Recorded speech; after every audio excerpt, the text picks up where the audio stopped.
या अय्युहल्लज़ीना आमनुत्तक़ुल्लाह वब्तगू इलैहिल वसीला आमन्तु बिल्लाह सदक़ल्लाहु मौलाना अज़ीम व सदक़ रसूलुहुन नबियुल अमीनुल मुबीनुल मुईनुल करीम व नहनु अला ज़ालिका लमिनश शाहिदीन व शाकिरीन वल्हम्दुलिल्लाहि रब्बिल आलमीन।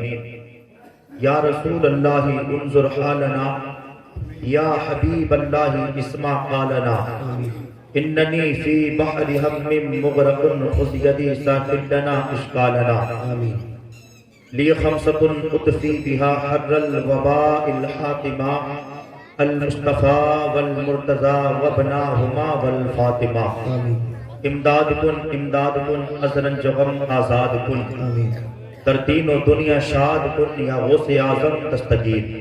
वसीला कहते किसको है? रब ने ये कहा कि ईमान वालों अल्लाह से डरो।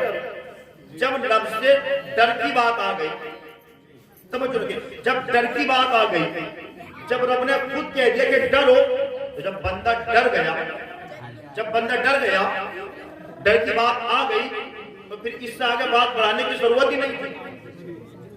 इससे आगे बात बढ़ाने की जरूरत ही नहीं थी, क्योंकि सारी चीजें लफ्ज़ डर में आ जानी चाहिए ना, सारी बातें लफ्ज़ डर में आ जानी चाहिए। इससे आगे बात बढ़ाने की जरूरत ही नहीं थी। या जब बंदा डरेगा, नमाज नहीं छोड़ेगा, बंदा डरेगा, रोजा नहीं छोड़ेगा, बंदा डरेगा, ज़कात भी अदा करेगा, बंदा डरेगा, पड़ोसी का ख्याल भी रखेगा, बंदा डरेगा, अपने मेहमान की इज्जत भी करेगा, बंदा डरेगा, उलमा की कदर भी करेगा, बंदा डरेगा तो हर छोटे बड़े के साथ शफ़क़त के साथ पेश आएगा। जब डरेगा नहीं तो वो जो मर्जी वो करे। जब बंदा डरेगा तो सारे इबादत के काम खुश दिल के साथ, दिल जमी के साथ करेगा। जब सारे काम कर लेगा, डर भी होगा, तो फिर बात आगे बढ़ाने की जरूरत कहाँ रही? बात आगे बढ़ाने की जरूरत कहाँ रही? जब डर गया तो सब कुछ कर लिया। लेकिन नहीं, रब ने कहा डरो, पहले डरो और फिर वसीला भी तलाश करो, उसकी तरफ वसीला भी तलाश करो। अब किस तरफ आए? वसीला भी तलाश करो, डरो। जब डर है तो फिर वसीले का जिक्र क्यों? अता करने वाला अल्लाह, देने वाला अल्लाह, नवाजने वाला अल्लाह, खताएं माफ करने वाला अल्लाह, गुनाहों को मिटाने वाला अल्लाह, तुम्हारे घरों में बरकतें पैदा करने वाला अल्लाह, तुम्हारे खेती बाड़ी में अनाज पैदा करने वाला अल्लाह, तुम्हारी मुरादों को पूरा करने वाला अल्लाह, तुम्हें औलाद देने वाला अल्लाह, तुम्हें दौलत देने वाला अल्लाह, तुम्हें ताकत, हुस्न, जमाल, खूबसूरती अता करने वाला अल्लाह। जब सब कुछ अल्लाह के इख्तियार है तो फिर अल्लाह ने वसीले की बात क्यों कही? तवज्जो रखे, बात और आसान कर दो। ये हमारे भाई बहन, बस इनकी तवज्जो यही गौर से सुनने। बाकी तो अपने खेल में मस्त, कोई इधर को है, कोई इधर को है, कोई नींद में है, तो कोई बेचारा यहाँ बैठे बैठे मदीना देख रहा। बस ये 4-5 हमारे भाई जमीन के सुन भी रहे हैं, तवज्जो भी दे रहे हैं। बाकी और का मुझे नहीं लगता कि सुन रहा। बहरहाल, जब सब कुछ अता करने वाला अल्लाह है, सब कुछ देने वाला अल्लाह है, अल्लाह को वसीले की जरूरत क्यों कहा अल्लाह ने कि वसीला तलाश करो, वसीला तलाश करो। अगर हम इसे अपनी एक देहाती भाषा में कहें तो इसका मतलब ये है कि अल्लाह की बारगाह में सिफारिशी भी लाओ। सिफारिशी अपनी जानिब से, अपनी तरफ से, अपने लिए कोई सिफारिशी लाओ। सिफारिशी समझ रहे ना? सिफारिशी को तो जानते होंगे आप। सिफारिश की जरूरत उस वक्त बहुत जल्दी पड़ती है जब ये बंदा कहीं पकड़ा जाता है ना, मुसीबत में फंस जाता है ना, तब कहता है यार बहुत बुरा फंस गया यार, काम है, प्रधान जी से काम है, नेताजी से काम है, चलो। तो डायरेक्ट नहीं जाता, फिर कहता है यार किसी ऐसे को पकड़ लो कि जिसकी बात नेताजी के पास में ज्यादा पकड़ी जाती है, ज्यादा सुनी जाती है, जिसकी बात ज्यादा मानी जाती है। सिफारिशी ये होता है ना, सिफारिशी कहता है ऐसे को पकड़ो कि जिसकी बात ज्यादा चलती हो, ज्यादा मानी जाती है। यार हमें कहाँ पहचान लेंगे? अगर पहचान भी लेंगे तो यार हमारे कहने से काम कहाँ हो जाएगा? तो ढूंढते, बोले कौन है? तो कहता कि हाँ भाई बस्ती में है यार। वो बोले कौन है? बोले वह है तो मल्लू नेताजी है ना, इस नाम से है वो। बोले वो है ना बब्बर नेताजी। बोले क्या करती हैं? अरे वो नेताजी का दाया हाथ है, वो तो नेताजी का दाया हाथ है, चलो चुटकियों में काम हो जाएगा। होता नहीं होता ऐसा? अगर तुम्हारे साथ नहीं हुआ हो तो सुना तो होगा, देखा तो होगा, ऐसे होता ना। बोले वन्य बब्बन नेताजी का दाया हाथ, दाया हाथ। बोले क्या करते हैं? अरे उनके पास रहते हैं, नेताजी सारे काम उनके मशवरे के बगैर कुछ नहीं करते, उन्हीं के मशवरे से सब कुछ करते। तुम चलो तो सही। तो अब ये किसको लेकर गए? नेताजी के पास गए तो किसको लेकर गए? सिफारशी को, सिफारशी को। और आगे चले, वसीले की बात, सिफारशी की बात, सिफारशी की बात। एक बंदा, एक नौजवान लड़का, पढ़ने लिखने में नंबर 1, बड़ा हाई दिमाग उसका, बड़ी अच्छी उसकी पकड़ है, बड़े अच्छी उसकी याददाश्त है, बड़ा अच्छा पढ़ता है, बड़ा अच्छा पढ़ने लिखने में है, हर जगह टॉपर रहता है, हर कॉलेज यूनिवर्सिटी स्कूल में नंबर 1 पर रहता है। इधर बड़ा तेज दिमाग बच्चा, बड़ा सही बच्चा, पढ़ने में बड़ा अच्छा, कॉलेज में नंबर 1, स्कूल में यूनिवर्सिटी में नंबर 1। और उसके बाद पढ़ लिख करके जब ये फारिग हो जाता, काबिल हो जाता, जब ये फारिग हो जाता पढ़ लिख करके, अब इसको जरूरत पड़ती है नौकरी की, जरिया माश की, अब इसको जरूरत पड़ती है नौकरी की, जॉब की। तो अब जब जॉब के लिए जाता है तो मैसेज चलते गए यहाँ, हम तो सुना कि साथ 10-20 के चलते नहीं है, यहाँ तो 50 के भी चलते हैं। नहीं ऐसा होता ना, अक्सर मिलाद में 2 चीजें ज्यादा देखी जाती है, जलसों में या मस्जिद के गुल्लक में। एक तो वो नोट की जिसकी रीढ़ की हड्डी टूटी होती है वो चलाते हैं लोग, जो पूरा बिल्कुल जख्मों से चूर चूर होता है ना, जो सब में से फेल हो जाता, सब नपास कर देते, तो वो भी कहता है कि मैं भी पीछे छोड़ने वाली नहीं, चल जुमा आ रहा अभी, आ जा जुमा। जैसी मस्जिद की गुल्लक आ गई, सरकारी वाले ले हो गया काम, उसमें चल गया। जो सब में से फेल हो गया, जैसे भी थे गगन गुटखा बेचने वाले तक ने न लिया, गगन गुटखा बेचने वाले तक ने न लिया, तो उसने वो मस्जिद में सरका दिया। मतलब यहाँ चलेगा, यहाँ से कौन वापस किया, तो चल नहीं चलना बेरा खत्म कर ले, कोई दिक्कत की बात नहीं। आप में चलाओ बहुत बंदा आप, अगर किसी को जाना है तो जा सकते हैं, क्योंकि जरूरत है हर किसी की। मैं तो ये कहता हूँ ना कि जाओ, जिसको जरूरत है जाओ, तो जरूरत से फारिग हो वापस आ जाओ। इसलिए ये मशवरा है दोस्तों, ऐसा किया करो, जब टेंशन ना हो तो बीड़ी पिया करो।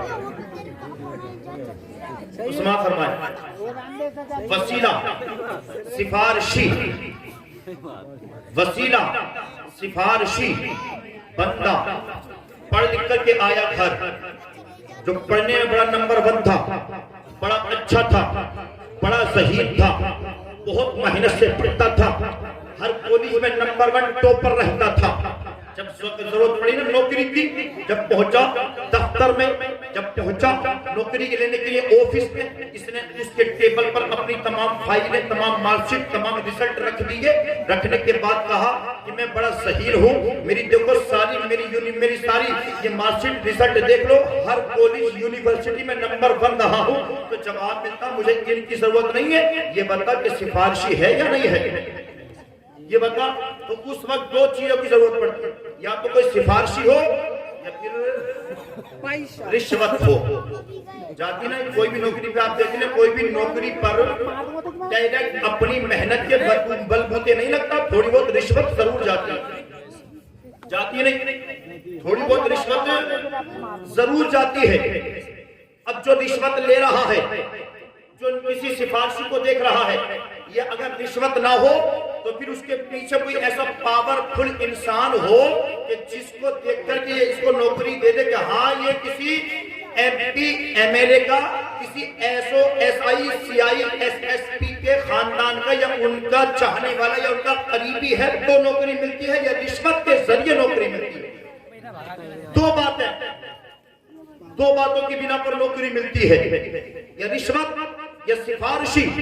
अब किसी ने इसकी डिग्री को नहीं देखा, किसी ने इसके रिजल्ट को नहीं देखा, किसी ने इसकी कामयाबी को नहीं देखा, किसी ने इसके शहीद होने को नहीं देखा, किसी ने इसकी याददाश्त को नहीं देखा, किसी ने ये नहीं देखा बड़ा अच्छा पढ़ने लिखने में है, इसका रिजल्ट देखो तो नंबर 1 है, हर कॉलेज में नंबर 1, हर यूनिवर्सिटी में नंबर 1, हर स्कूल में नंबर 1। किसी ने नहीं देखा। अगर देखा तो सबने या तो रिश्वत को देखा या सिफारशी को देखा। ओ प्यारे, ये है सिफारशी, ये है वसीला। अगर वसीला मजबूत होता है, अगर सिफारशी ताकतवर होता है, तो फिर सामने वाला खुद तुम्हारा एहतराम करता है, सामने वाला खुद तुम्हें इज्जत देता है, सामने वाला खुद तुम्हें नौकरी देने के लिए तैयार हो जाता है। अब जरा सहन में बात रखें, जब कयामत का मैदान होगा, नफ्सी नफ्सी का आलम होगा, सूरज सवाने से पर होगा, कोई किसी का पुरसाने हाल नहीं होगा, सबको अपनी अपनी पड़ी होगी, हर कोई चाह रहा होगा बस अल्लाह मुझे बख्श दे, बस अल्लाह मुझे बख्श दे। हर कोई चाह रहा होगा अल्लाह मुझे जन्नत अता कर दे, अल्लाह मुझे जन्नत अता कर दे। सब पे सब थर्रा रहे होंगे, सब डर रहे होंगे, सब घबरा रहे होंगे। उस वक्त में कोई किसी को ढूंढेगा, कोई किसी को ढूंढेगा, कोई ईसा को ढूंढेगा, कोई मूसा को ढूंढेगा, कोई इब्राहिम के पास जाएगा, कोई इस्माइल के पास जाएगा, कोई यूसुफ के पास जाएगा, कोई सैयदना इब्राहिम के पास जाएगा, कोई सकरिया व यहया के पास जाएगा, कोई याकूब व यूसुफ के पास जाएगा। उस वक्त में अल्लाह फरमाएगा, ओ बंदे तू ताकत था, तेरे पास नमाज़ें थी। बंदा कहेगा, ओ मौला मैंने दुनिया में सजदा किया था, नमाज़ें पढ़ी थी, रोजा रखा था, ज़कात दिया था, गरीबों का हक अदा किया था। अल्लाह फरमाएगा, तेरी नमाज़ें अपने पास रख, तेरा रोजा तेरे पास रख, तेरी ज़कात तेरे पास रख, तेरा हज तेरे पास रख। बस ये बता सिफारिशी कौन है, ये बता वसीला किसका है, ये बता तेरे पीछे कौन है, ये बता सिफारिशी किसको लाया है। तब बंदा जो दुनिया में किसी को नहीं चाहता था, जो दुनिया में सिर्फ ये कहता था अल्लाह से मांगो, अल्लाह से मांगो, जो दुनिया में ये कहता था अल्लाह के सिवा कोई नहीं, लाजवाब हो जाएगा। और जो दुनिया में गौसे आजम से मोहब्बत करता था, ख्वाजा पाक से मोहब्बत करता था, साबिर पाक से मोहब्बत करता था, महमूद पाक से मोहब्बत करता था, वारिस पाक से मोहब्बत करता था, कुतुबुल मदार से मोहब्बत करता था, ख्वाजा निजामुद्दीन से मोहब्बत करता था। फरमाएगा, ओ परवरदिगार मेरा वसीला ये है, मेरा सिफारशी गौसे आजम है, मेरा सिफारशी ख्वाजा गरीब नवाज है। बरेली का ताजदार बोलता है, ओ बरेली आला हज़रत ने फरमाया था, ओ दुनिया वालों सुनो, आला हज़रत ने कहा था जब मुझसे पूछा जाएगा तो मैं कहूंगा कि तेरी सरकार में लाता है रज़ा उसको शफी, तेरी सरकार में लाता है रज़ा उसको शफी, जो मेरा गौस है और लाडला बेटा। सुभान अल्लाह, सुभान अल्लाह। नारे तकबीर, नारे तकबीर, नारे रिसालत, नारे रिसालत। मसला के आला हजरत, मसला के आला हजरत मौलाना सदाम मुस्तफ़ा उवैसी, मौलाना सदाम मुस्तफ़ा उवैसी। नारे तकबीर, नारे रिसालत। वहां भी वसीला चाहिए, सिफारिशी वहां भी चाहिए। अब जो दुनिया में कहते थे ना अल्लाह अल्लाह अल्लाह अल्लाह, अल्लाह से मांगो अल्लाह ही देगा, अल्लाह की पूछो, किसी को मत पूछो, किसी से मत मांगो, मज़ारात पे मत जाओ, वलियों के पास मत जाओ। जब अल्लाह कहेगा कि नमाज़ें, रोजा, हज, ज़कात ये तो ठीक है मगर वसीला किधर है, तब देखेंगे इधर उधर। जी जी, तब देखेंगे इधर उधर। आला हज़रत जैसा इतना बड़ा आलिम, इतना बड़ा आलिम, वक्त का मुजद्दिद, वक्त का वली, जब वो कह रहे इस बात को, वो कह रहे कि जब मुझसे पूछा जाएगा ना तो मैं अपने वसीले के तौर पर, सिफारिशी के तौर पर सरकार गौसे आजम को पेश करूंगा। तेरी सरकार में लाता है रजा उसको शफी, जो मेरा गौसे है और लाडला बेटा तेरा, जो मेरा गौसे है और लाडला बेटा तेरा। तो वसीला वहां भी, वो वसीला दुनिया में भी। और देखे एक बात और सुने, दुनिया में सबसे पहले वसीला किसने दिया? दुनिया में सबसे पहले जो दुआ मांगी गई, दुनिया की सबसे पहली जो दुआ मांगी गई ना, तो उसको जब तक उसमें वसीले को शामिल नहीं किया ना, तब तक वो भी कबूल नहीं। तो जब वसीला दे दिया ना, तो जो 300 साल तक कबूल नहीं हो सकी ना, वो 3 मिनट में कबूल हो। दुनिया की सबसे पहली दुआ सैयदना आदम ने मांगी थी नहीं।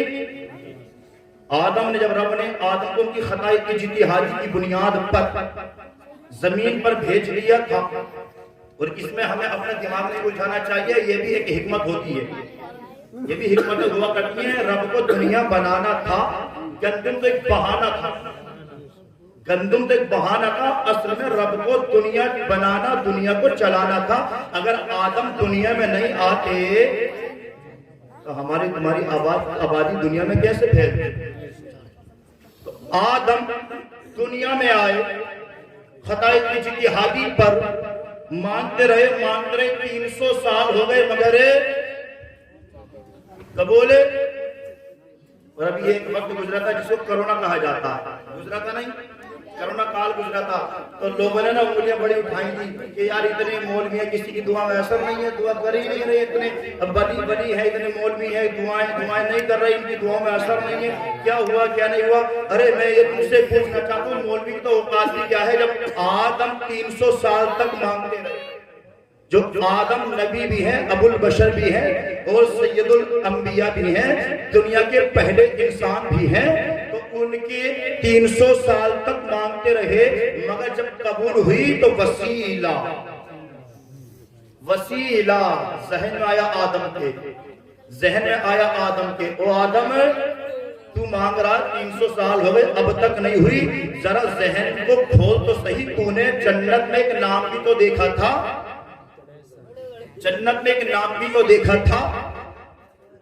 कि जब जन्नत में आदम ने जहन को दौड़ाया ना, तो समझ में आया कि हाँ जन्नत के हर दरख्त के पत्ते पर मोहम्मद था, जन्नत के हर महल की चौखट पर, दरवाजे पर मोहम्मद था।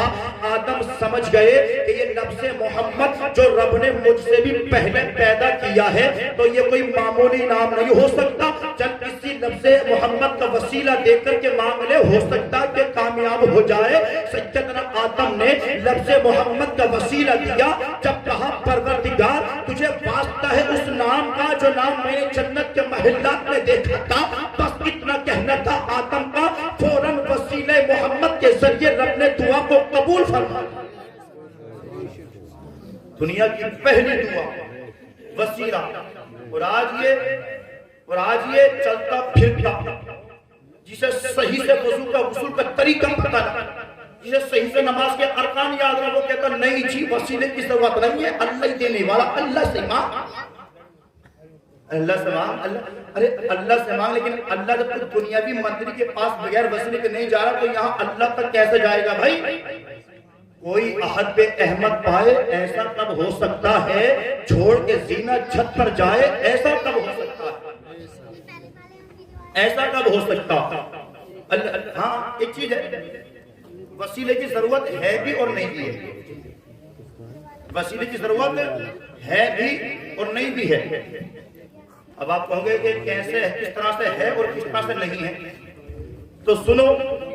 जो चाहे मुझे ऊपर बढ़ना है, तरक्की करनी है, ऊंचाई को छूना है, मुझे प्रवास करना है, तो ऊंचा होने के लिए, प्रवास करने के लिए, बुलंद होने के लिए, ऊंचाई को, बुलंदियों को छूने के लिए वसीले की जरूरत है।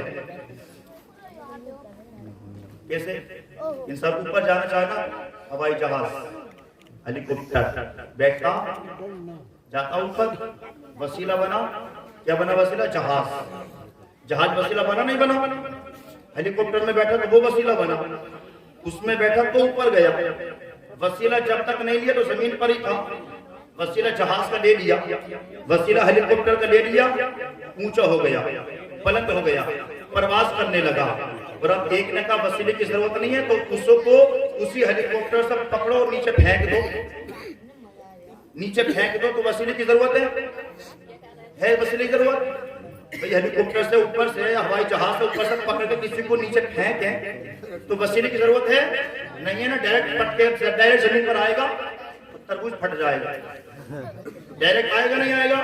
तो इस बात से बात समझ में आई कि अगर इंसान चाहे कि मैं ऊंचा हूं, मैं बुलंद हूं, मैं परवास करूं, मैं तरक्की करूं, मैं ऊंचाइयों के जीने पर चढ़ूं, तो जो ऊंचा बनना चाहेगा उसे वसीले की जरूरत पड़ेगी। और जो वसीले से कहता वसीला नहीं, तो हम समझ गए कि ये ऊंचा होना नहीं चाहता, ये जमीन में नीचा होना चाहता, क्योंकि वसीले की जरूरत उसे पड़ती है जो ऊंचा होना चाहता है, और जो नीचा होना चाहता है उसे वसीले की जरूरत नहीं पड़ती। बगैर वसीले के देने वाला अल्लाह, ये बात हक है, सच है, अल्लाह के सिवा कोई नहीं दे सकता। देने वाला अल्लाह ही है, मगर अल्लाह भी वसीले के जरिए ही अता फरमाता है। वसीले के जरिए अल्लाह ने औलाद दी ना, तो औलाद देने से पहले भी अल्लाह ने मियां बीवी का वसीला बनाया, तब अल्लाह ने औलाद दी। अब जो ये कहते हैं ना डायरेक्ट अल्लाह से मांगो, तो उनसे पूछना कि तुम्हारे घर में डायरेक्ट औलाद डायरेक्ट आ गई थी क्या? बताएं क्या आसमान से टपका था, लिंटर फाड़ के नीचे आया था? नहीं ना। तो अगर औलाद के रख दे तो उसमें भी मियां बीवी उसके माँ बाप को वसीला बनाकर देता है। तो वसीले की बात यह है। आखिरी बात सुनने में खत्म, 12:30 बज चुके नहीं बल्कि बच गए। कुरान पाक है, सूरह आले इमरान है, सूरह आले इमरान कुरान। एक अल्लाह के पैगंबर हैं जिनको हजरत ज़करिया कहा जाता है, हजरत ज़करिया कहा जाता है। अच्छा, यहाँ से एक बात ये भी सुनते हैं कि हजरत ज़करिया जो पैगंबर हैं, उन्होंने दुआ मांगी, औलाद नहीं थी, दुआ मांगते रहे, औलाद नहीं हुई, मांगते रहे, नहीं हुई, मांगते रहे, नहीं हुई। उस वक्त हजरत मरियम, जो कि औरत नबी नहीं हो सकती, वली है, वो वली है हजरत मरियम। हजरत मरियम को वाक़या बहुत लंबा, लेकिन मैं सिर्फ इसमें से मेन बात निकाल करके आपके सामने रखना चाहता हूँ। हजरत मरियम खाने काबा बैतुल मक़दिस के पास हजरत मरियम है, आपको वक्फ कर दिया था, आपको वक्फ कर दिया था कि आप इसकी हिफाजत करें, क्योंकि मन्नत मानी थी इस चीज की कि अगर लड़का हुआ तो हम खाने काबा की या बैतुल मक़दिस की हिफाजत के लिए छोड़ देंगे। लेकिन लड़का ना होकर के लड़की हो गई, तो वो सोचा कि अब क्या करें, तो कहा था जो मन्नत मानी वो पूरी करनी पड़ेगी, छोड़ दो, हिफाजत के लिए छोड़ दिया। इधर हजरत ज़करिया है, दुआएं मांग रहे हैं अल्लाह से दुआएं कर रहे हैं, औलाद नहीं है। हजरत ज़करिया कौन है? नबी है, अल्लाह के पैगंबर हैं, दुआएं कर रहे हैं, लेकिन अल्लाह की वलिया हैं जिनको हजरत मरियम कहा जाता है, जो हजरत ईसा की वालिदा है, सैयदा हजरत मरियम वलिया है। अपने हुजरे पाक में बैठकर अल्लाह की इबादत कर रही है, अल्लाह की बंदगी कर रही है, अल्लाह कर रही है, अल्लाह कर रही है, अल्लाह का जिक्र कर रही है। लेकिन हजरात एक दिन ऐसा होता है कि अल्लाह का ये पैगंबर हजरत ज़करिया अपनी आदत के मुताबिक तवाफ करने के नियत से जब आए, तो देखा कि लाओ मरियम के कमरे को देखते हैं, मरियम के हुजरे को देखते हैं। जब मरियम के हुजरे में झांक करके देखा, ताज्जुब में पड़ गए।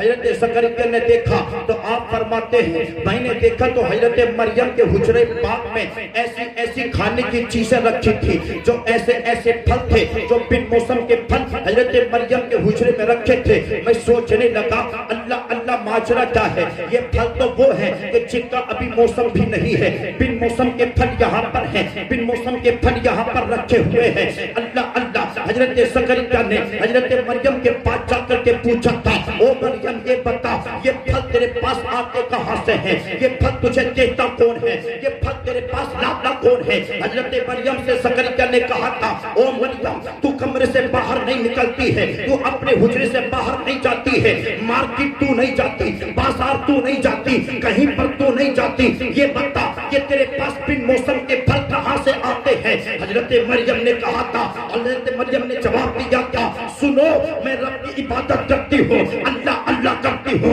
रब की बंदगी करती हूँ, ये बिन मौसम के फल अल्लाह मुझे अता फरमाता है। कोई आने वाला आता है, बिन मौसम के फल अता कर देता है। अब मौसम की जरूरत नहीं है, फल की मौसम के होने की जरूरत नहीं है। हजरत मरियम ने इतना कहा, हजरत ज़करिया समझ गए, हुजरे मरियम से बाहर आए, हाथों को उठाया, दुआ की, वसीला दिया, कहा था, ओ परवरदिगार तेरी शान तो ये है कि माँ के पेट में बच्चों को रोजी तू पहुंचाता है। ओ मौला तेरी शान तो ये है कि तू जमीन में अंदर पेड़ को उगा करके फल उगाने की ताकत तू रखता है। ओ परवरदिगार, तेरी शान तो ये है कि जब तू मरियम को बिन मौसम के फल अता कर सकता है, इसी मरियम का मैं तुझे वास्ता देता हूँ। ओ मौला, मुझे भी औलाद अता फरमा दे।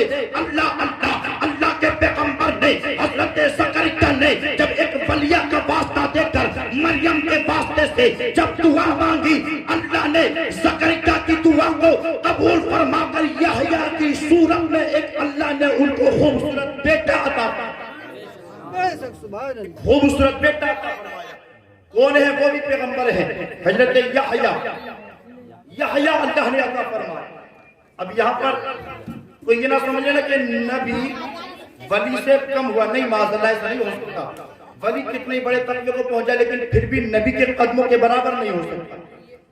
लेकिन वहां से मुराद क्या है?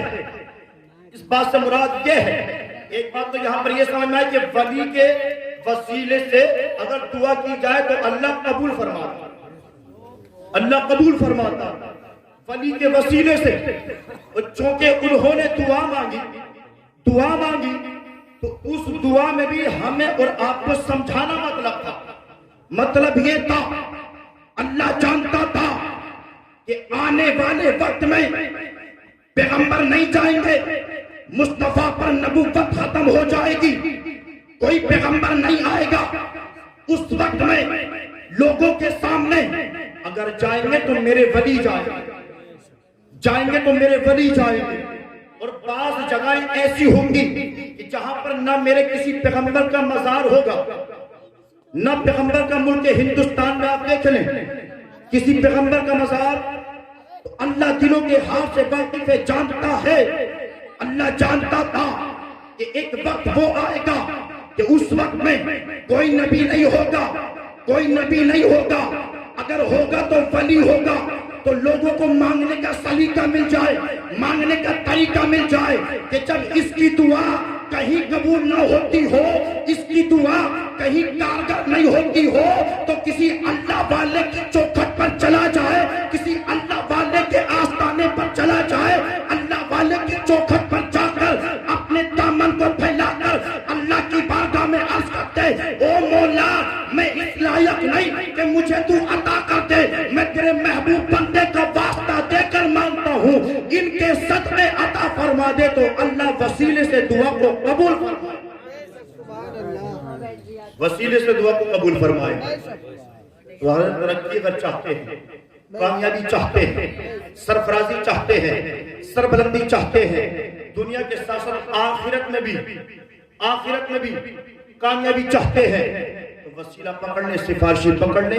और वसीला और सिफारिशी हमारे लिए सबसे बेहतर आज के दौर में यह है कि अल्लाह ने हमें अपने वली दोस्त हमें अता फरमाए। तो हम इन अल्लाह वालों से मोहब्बत करें, अल्लाह वालों के नक्शे कदम पर चलें, अल्लाह वालों के कवानीन और फरामीन पर अमल करें, अल्लाह वालों के बताए हुए रास्ते पर चलकर के जिंदगी को गुजारें।